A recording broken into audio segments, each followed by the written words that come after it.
Today's episode of the Meet and Greet Barbecue podcast is brought to you by AOS Outdoor Kitchens.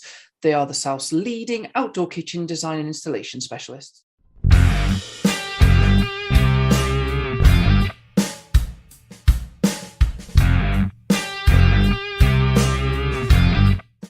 Welcome to another episode of the Meet and Greet Barbecue podcast. Today we are joined by David Maloof from Moon BBQ. Really looking forward to today's episode. So without much further ado, here's David.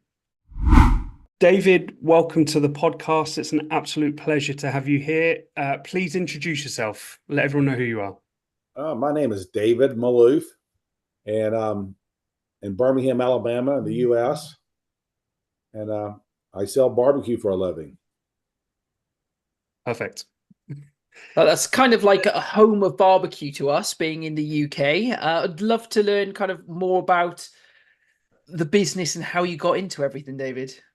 Let me see. We got into it about over 30. We're celebrating our 40th anniversary this year. Wow! Congratulations! Congratulations! Thank you. We're very proud of it. The business was a very small owner who owned a very small business, about 50, 60 seats. But we're in Florida, want to move back to Alabama, and we saw an opportunity because the guy who had it, very older gentleman, he used to be a coach at the University of Alabama, very well known. His name was Pat James. And your typical coach, smoked, drank, cussed, but he did love. But he knew how to cook barbecue. Mm-hmm. And that's what he did. He had like a little 50, 60 seat little barbecue restaurant, did things right, made things right. And he was very personable. That created that charm. And he was getting up in age, and we made him an offer he couldn't refuse. You probably heard that in The Godfather. And, so we loved his food. We loved everything about the charm of the place, the food, the side items, the way they cooked on the open wood burning pit, did everything old fashioned. And I always grew up as you do things right, do it the old fashioned way, because people are getting away from that nowadays, and they've really gotten away from it ever since we bought the business 30 years ago. So we bought it and took it over from them, and there was one store, 50 seats, and we knew that my brother and I we had to build the business up because we couldn't survive off two families survive in a 50-seat restaurant. Yeah, open only Monday through Friday, closed on weekends. Wow. So we took it over with our restaurant experience that I knew there was charm and much more that I could offer to build the business where it should be. And today we have 17 stores, but we're still sticking with the old-fashioned ways. The big pit, the barbecuing, hickory, wood burning pit, cooking everything on open fire for our customers to see it. And we just brought that tradition. Every time we did something, we always went back to our roots, the old-fashioned way, like you grew up on or your parents grew up on. So that's what intrigued us about the whole business. And David, you mentioned about running, experience with yourself and your brother running restaurants before. Had you run barbecue restaurants before, or was this the first time moving into this kind of arena?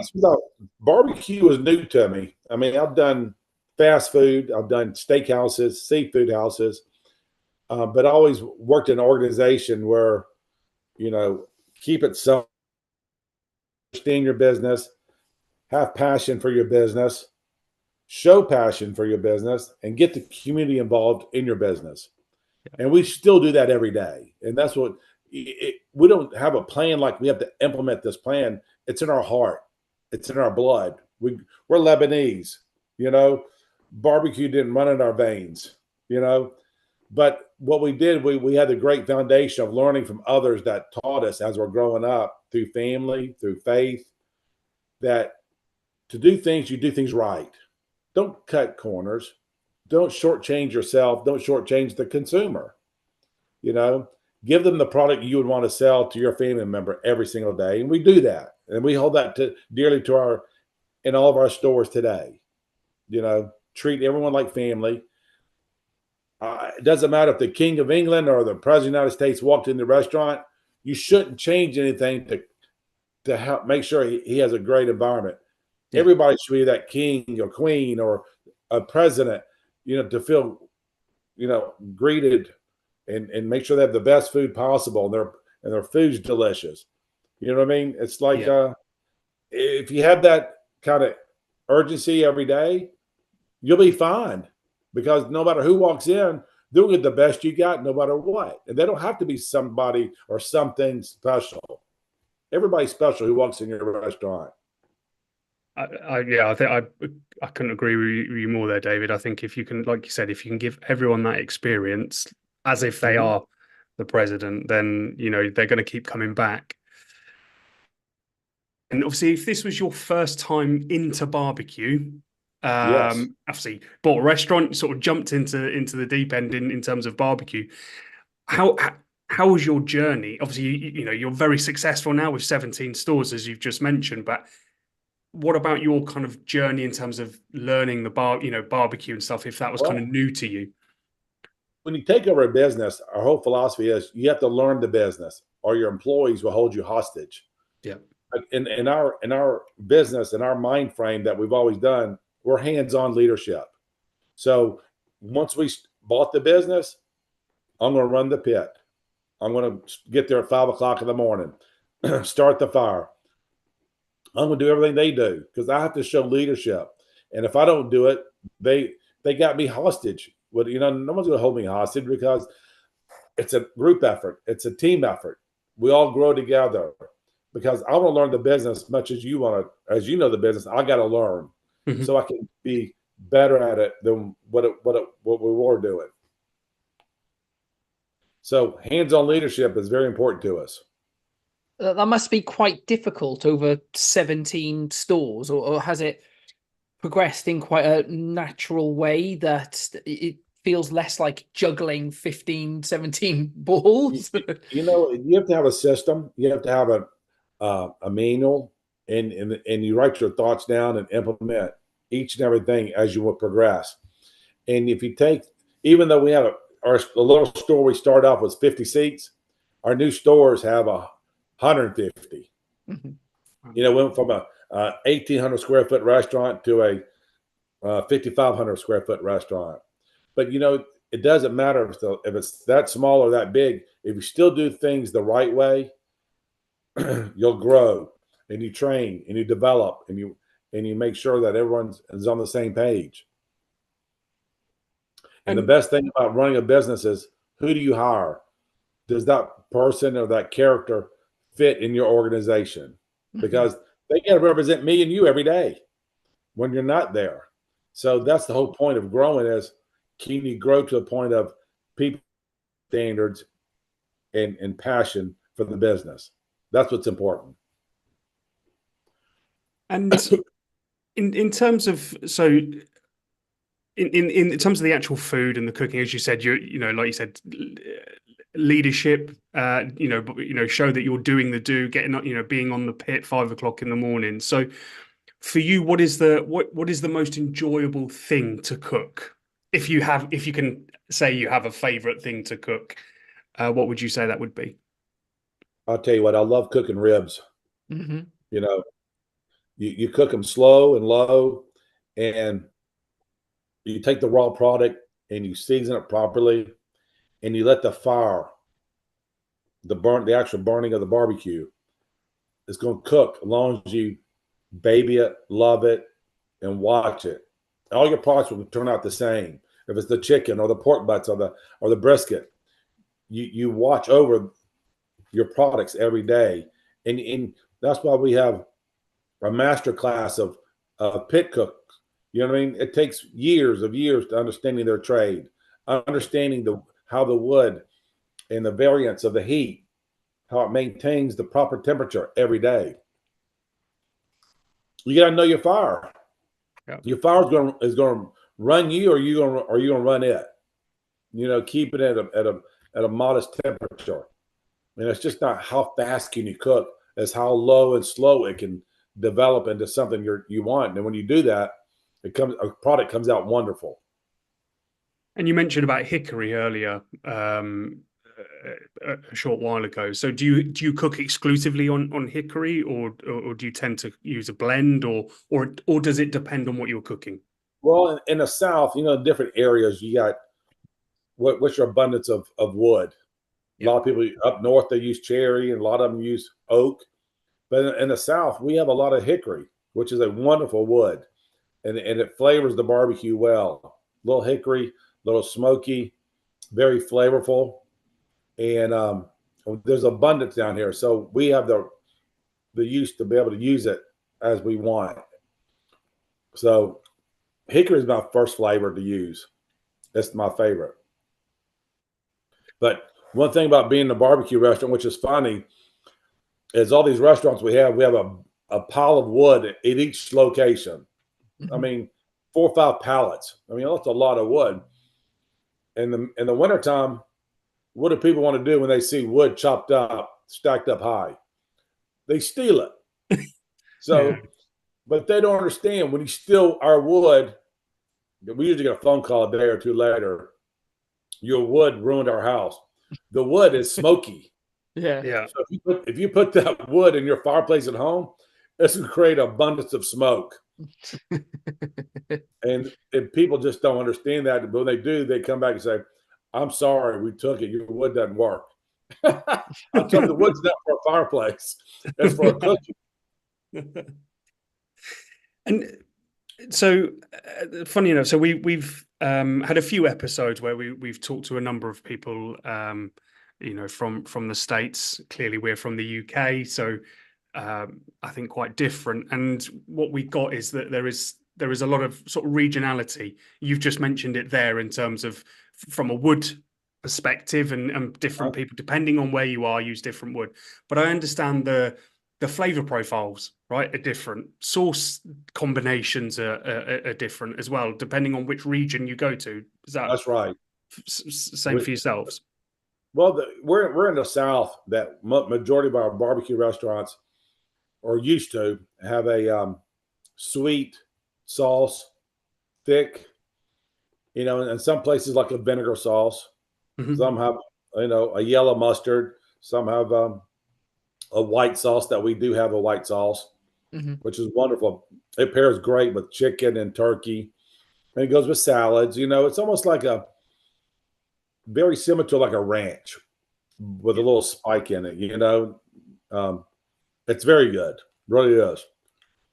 But we use a red barbecue sauce that fresh ingredients we add to it. And I tell you what, we get picked honestly about once, maybe twice a year, of best sauce in the South. Just old fashioned. And I love to. I will send you guys one of our flavor packets. It's got red sauce, white sauce.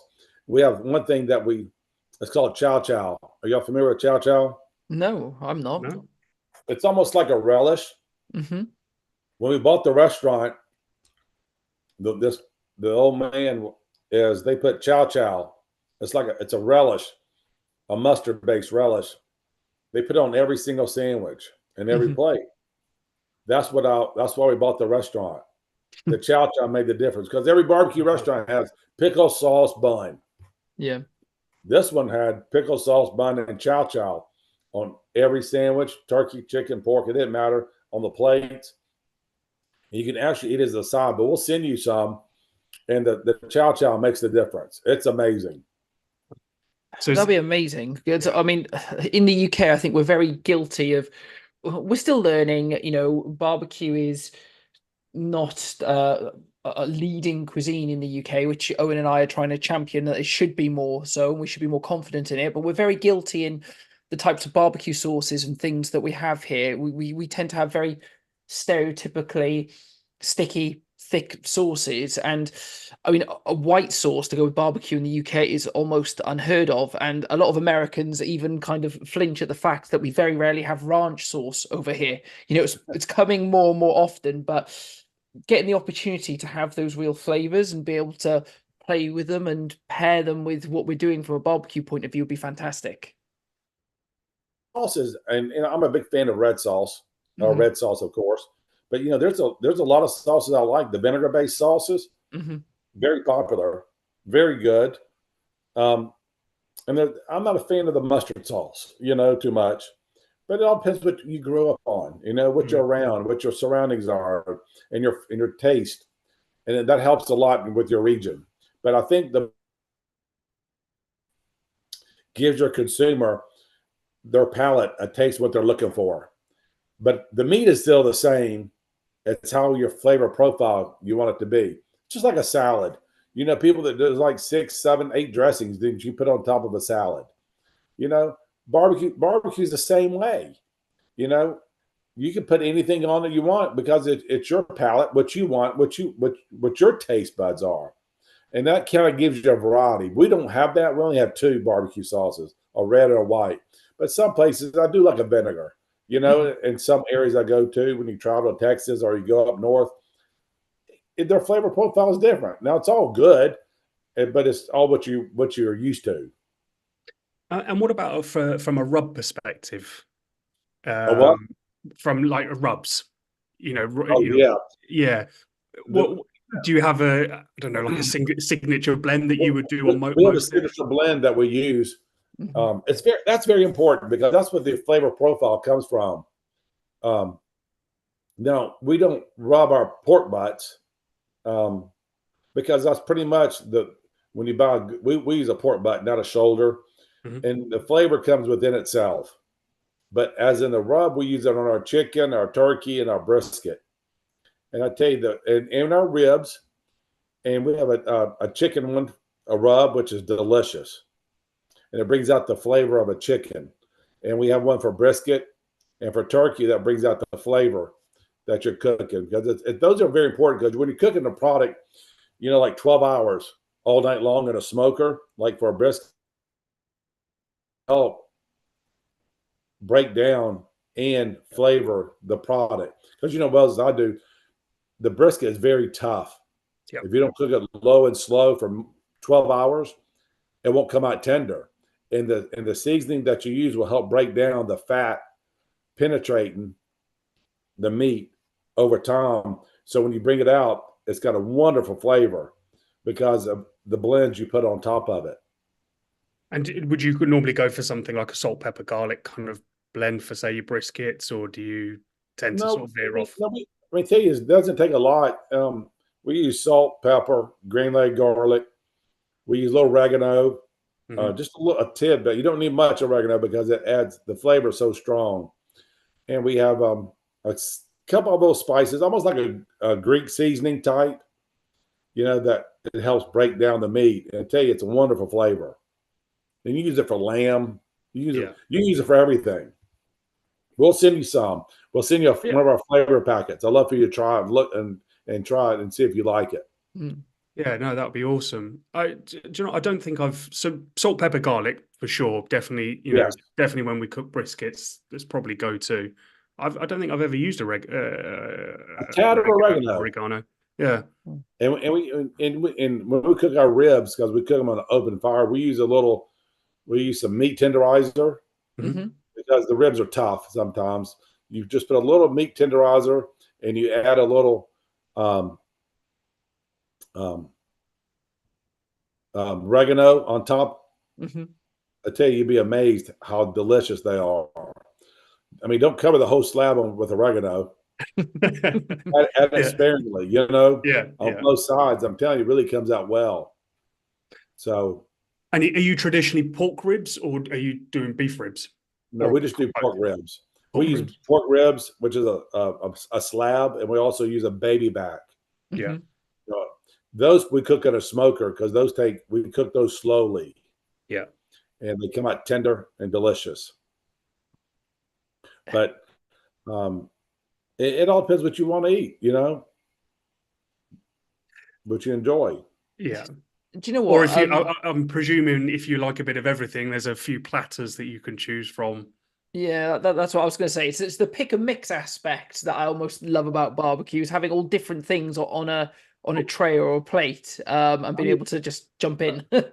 I mean, we got proteins, imagine the proteins that we have every day are just, it's like, I call it a meat and three instead of a barbecue restaurant. Cause I tell you, you pick your meat, you pick your vegetables, because everything is fresh, made from scratch.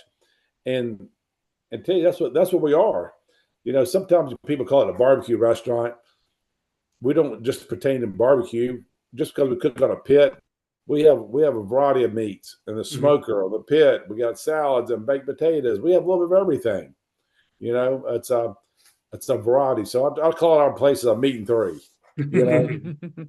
So as well as the restaurants, I was looking on your website. I understand you do catering and kind of events and things like that. Is that also quite a sort of, that's probably about 20%.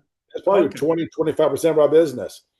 Because let me tell you, once you do things right inside your restaurant, people, when they have guests at their house or big events, if it's a wedding or if it's a baptism or it's just a get together,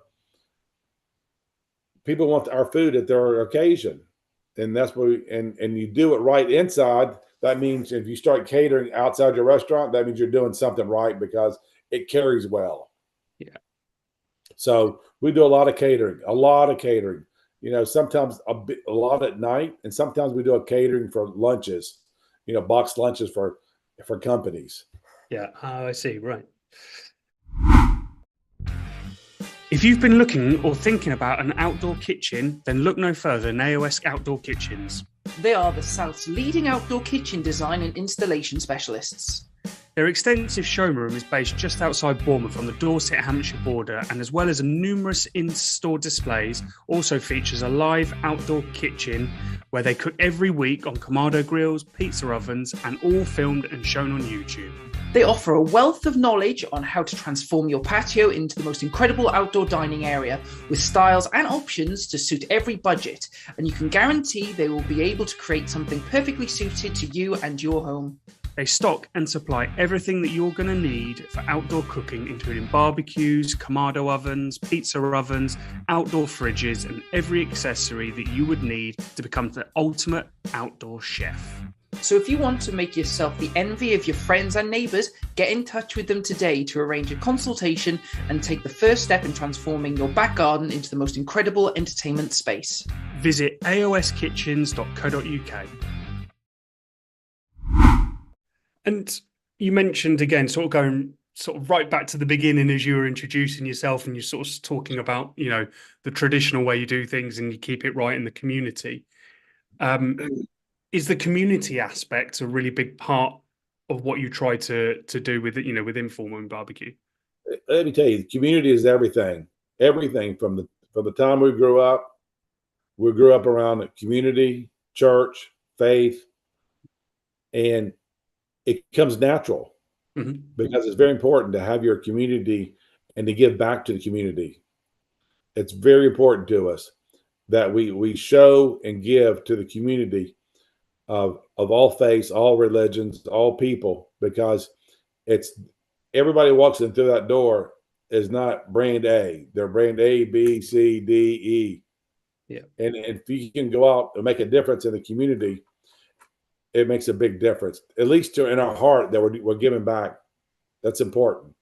But to be successful, you got to always thank the community and the people who come in that door every day and show them that you do want to give back and you do want to support and give. And so we're big on that. And I suppose in turn, it's kind of it comes back around then, doesn't it, as well, in that they want to support you. It does. As being part of that community. It's very important. And we do a lot of things that, if the community, some areas they can't afford to go out and eat, 4 or 5 times a year, we give away packages and gift cards to the groups that are underprivileged to get them in and show them what a treat it is.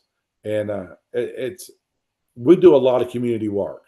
We always trying to give back to the people of our community and each where the area store is. That's a fantastic story. You got to have love in your heart and understand it's just not a business. It's passion of doing things right. starting off in the morning and do things right, make sure it ends up that way. And it's a good business practice to always give back to the community. Yeah.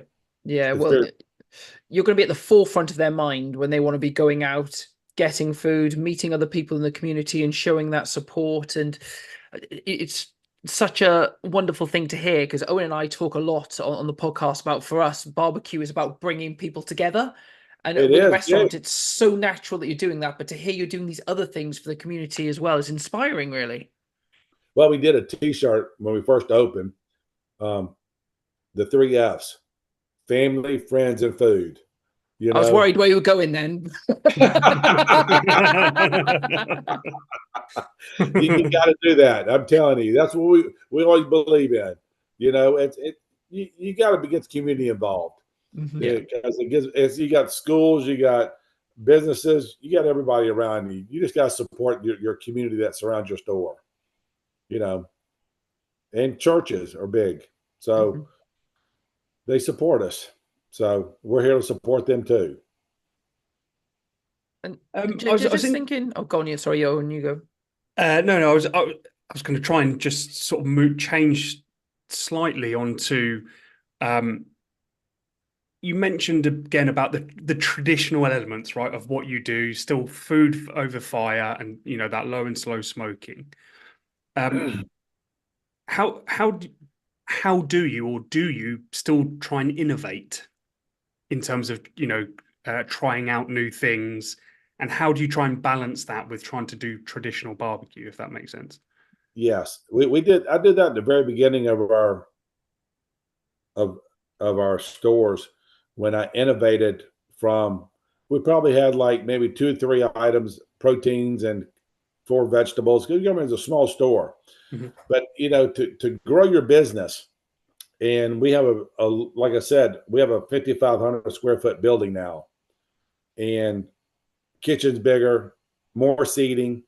You got to get more than your barbecue lovers in your restaurant. So you have to be able to tweak your menu to get others in, but use your barbecue at the same time, offsetting whatever you're bringing on board. So I brought on a big baked potato. The big. When I say big, ours are really big, probably the biggest in town by far. And it's and we go through a lot of those. We're known for that, and we stuff them with your favorite protein: pork, chicken, turkey, brisket, and they're a big seller. People love them. So all of a sudden now you got your barbecue lover, you got your baked potato lover. We do great salads made to order with the same proteins on them.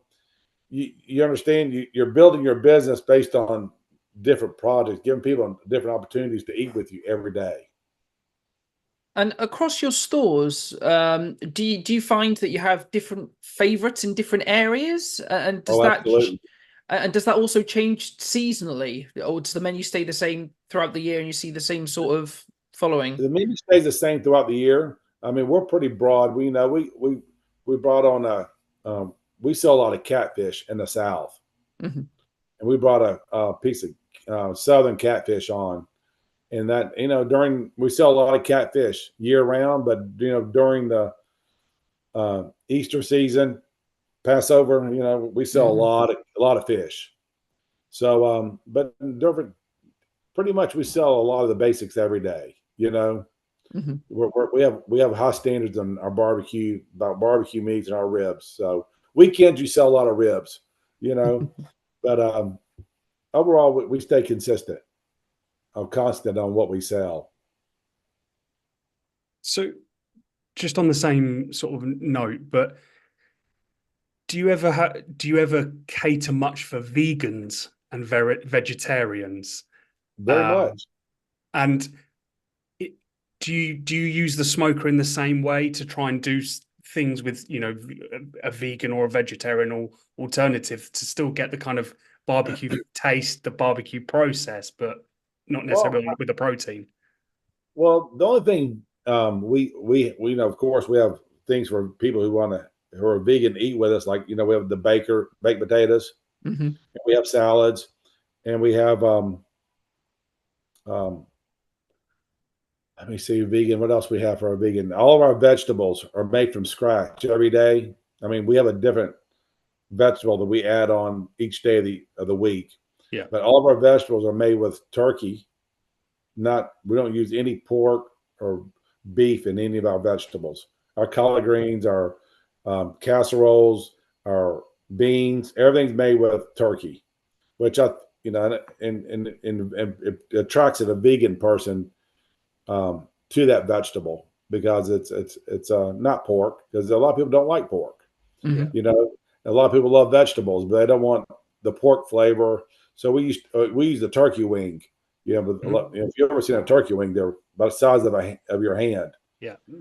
And we cook the turkey wing in the vegetables, and it gives a wonderful flavor. Yeah. So we have a lot of vegetarians that eat with us too, because it's a good option they can come to. Just thinking, David, with all of the kind of barbecue that you're doing at work, what's your home setup like? Is it that you have so much barbecue with work that you do less at home, or what does that look like? Yeah, I don't do barbecue at home because our stores do such a great job, honestly. But what I do cook a lot of when I go with the house is my wife is a carnivore. She loves steaks. He wants a big steak.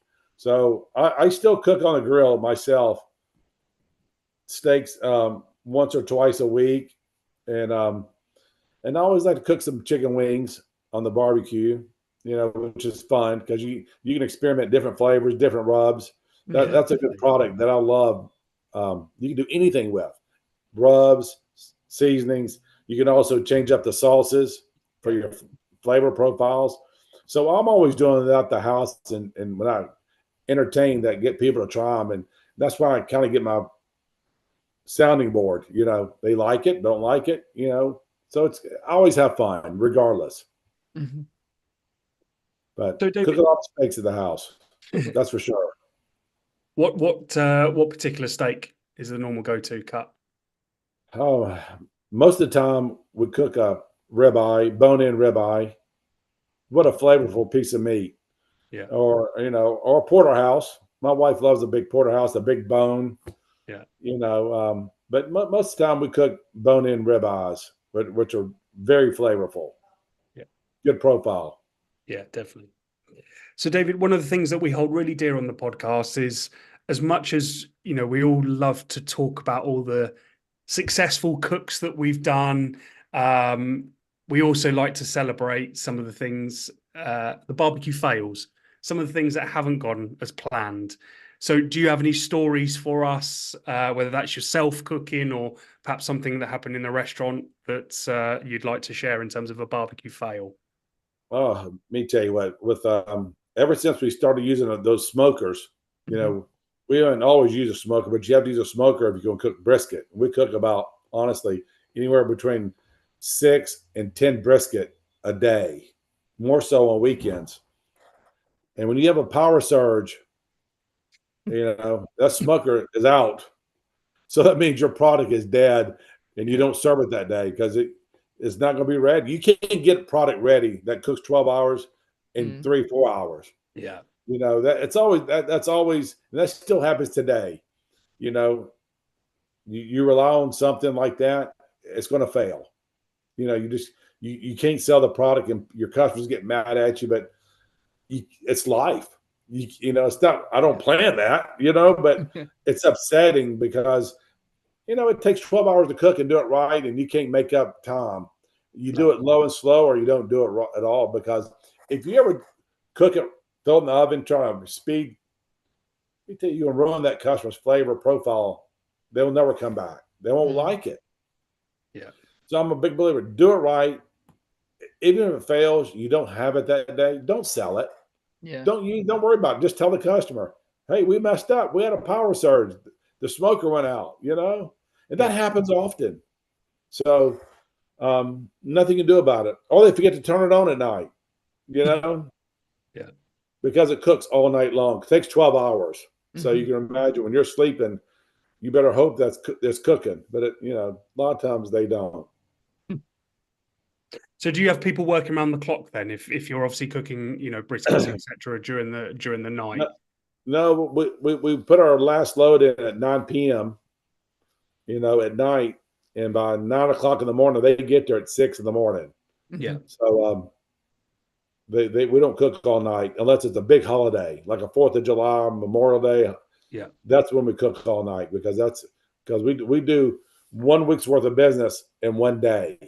Wow. So you can imagine the volume. Yeah. It's hard. Yeah. So, and this is our football season. So on game day Saturdays, we have several stores in campuses around and they do phenomenal. I mean, amazing. We'll sell 1,000 slabs of ribs that day. Wow. We do it. The volume is amazing, but that's hard on everybody. So you gotta have good people, dedicated. You gotta have dedication. They've got to love it, haven't they? If you're doing that volume. Lots of volume, especially on college game day football. Yeah. So that's our season right now. When does obviously I'm not into American football necessarily. So when does how long does that season last? That sounds probably really naive, but I don't know. No, it lasts about 6 months, 5 months, 6 months. Okay. It starts in August and ends in January. Yeah. So it's every Saturday. So almost like the NFL. They're every Sunday. So that's why I was going to ask, because I watch NFL. Thanks, Owen, for asking me that question. But I was going to say it's kind of like the Super Bowl, the end of the season for everyone, and that's how it works. Yes. Yeah. Super Bowl ends the whole season for football completely. So it's always good when you want it behind you, but you always look forward to it. From my point of view, it's a great excuse to have a big barbecue in February, right? Absolutely. I tell you, it's always fun to have a barbecue.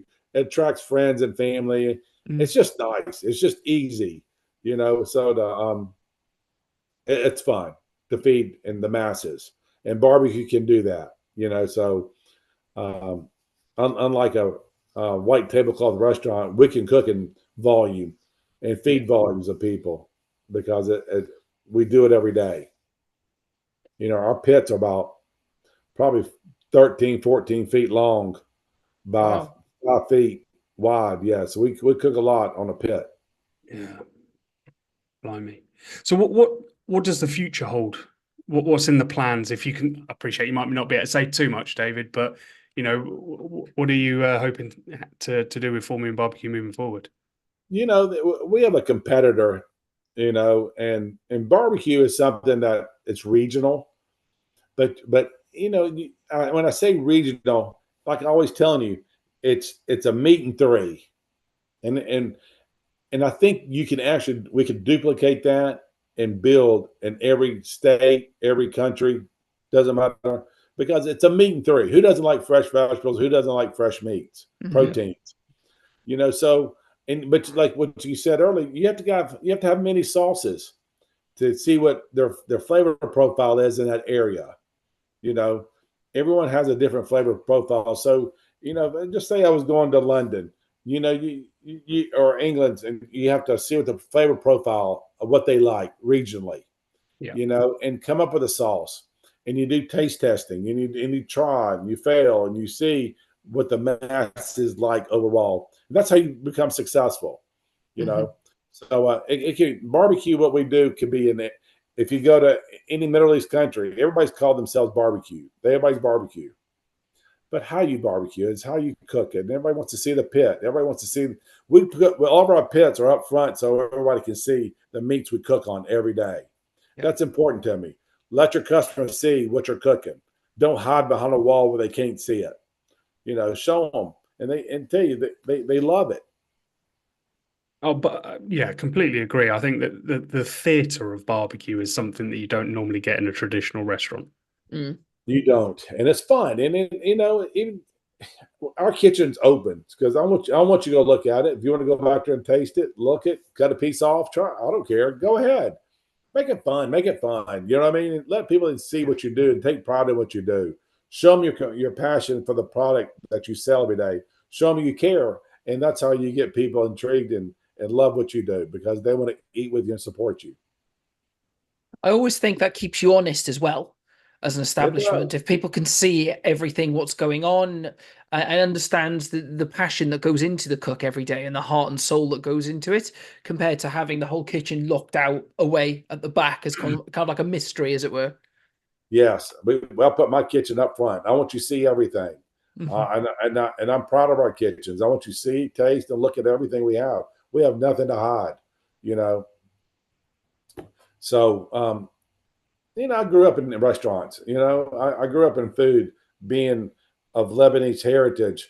We grew up of a family that cooks for volumes of food and love and community and faith and church. We do that, and we carry that on to our restaurants every day. With 30, 40 years of experience around kind of barbecue and everything else that you've done, I suppose the next part of the podcast will be very interesting to see what your reaction is. So every episode we do something that's known as barbecue bingo.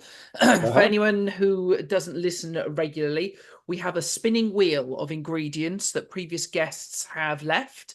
Owen will spin the wheel that we spent loads of money producing and creating, and it will land on a random ingredient that we'd love to get your take on what you would cook, how you would cook it. In the past, we've had periods where people have been really kind with a lot of the ingredients on there, and so you can have quite a lot of fun. But I have a funny feeling currently there's a lot of interesting ingredients on this wheel. So I'm scared it's worth also thinking about an ingredient that you would potentially like to leave on the wheel after you've had one yourself. So for people listening to the podcast rather than watching it, it's only fair that I kind of run through some of the items that are on there. So we have things like scallops, rabbit, padron peppers, frog's legs, tripe, kangaroo, might be hard to get hold of, vindaloo pastes, white pudding, monkfish, chicken hearts, Szechuan pepper, that's hard to say, blue cheese, alligator, beef cheeks, but we also have something that's called my signature dish. So if it lands on that, we'd like you to cook what you're most famous for. So what would you say you're most famous for, David? pork butts. There you go. That's nice and easy. Is there anything there that is terrifying to look at before we spin this wheel? Oh, I tell you, I don't know. I would think the kangaroo would probably be my biggest challenge. Just getting hold of some. If I get a hold of one, you're right, but that would be interesting. To be fair, we've never tried it, David. So I've had a kangaroo burger once. Okay. But I was much, much younger, and it came from a market in Wales that probably didn't have a clue what it was or what to do with it either. So I would say it was okay, but it'd be nice to hear what someone who knows what they're doing would do with it. Yeah, that would be interesting. Never tried it. I'll give it a spin, David. Let's see what it comes up with. Oh.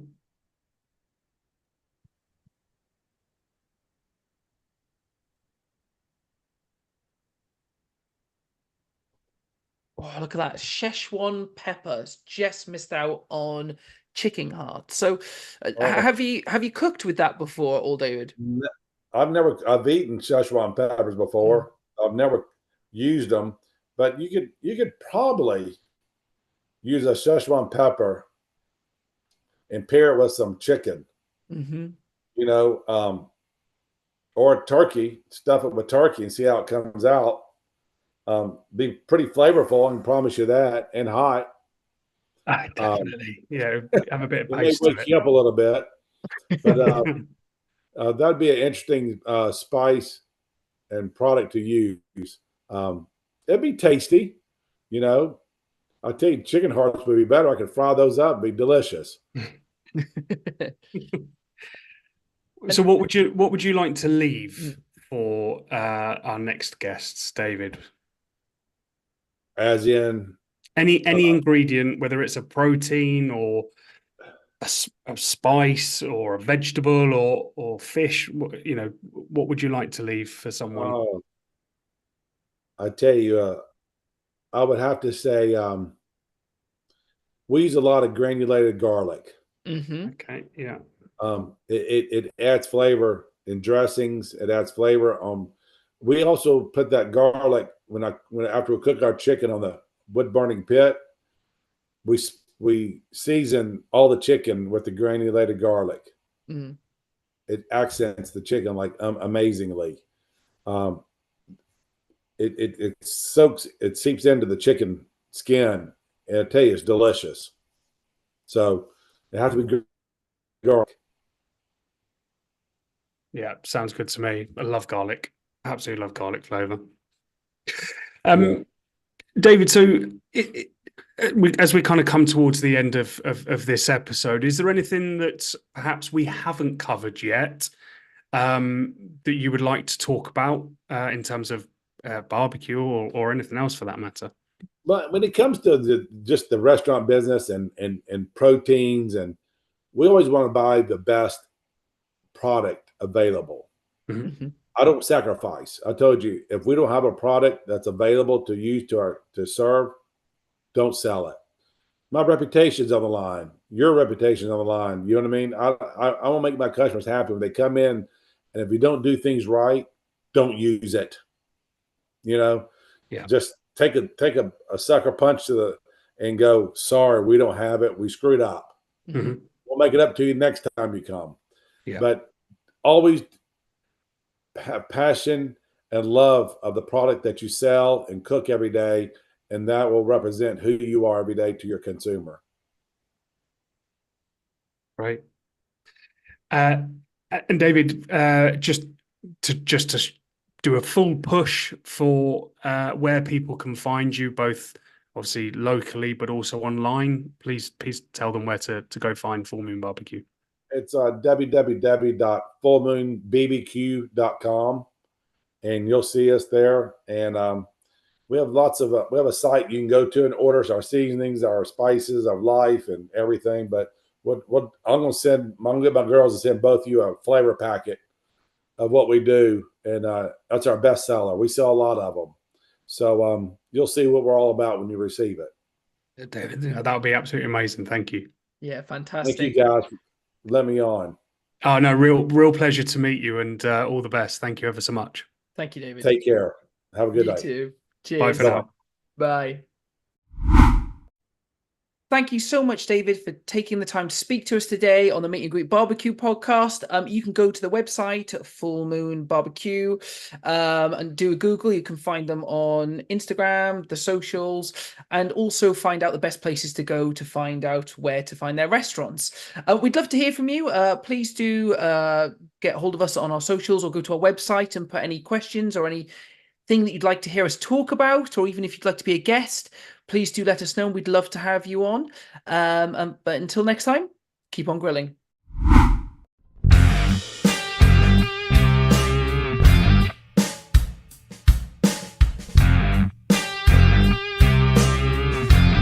Today's episode is brought to you by AOS Kitchens, the South's leading outdoor kitchen design and installation specialists.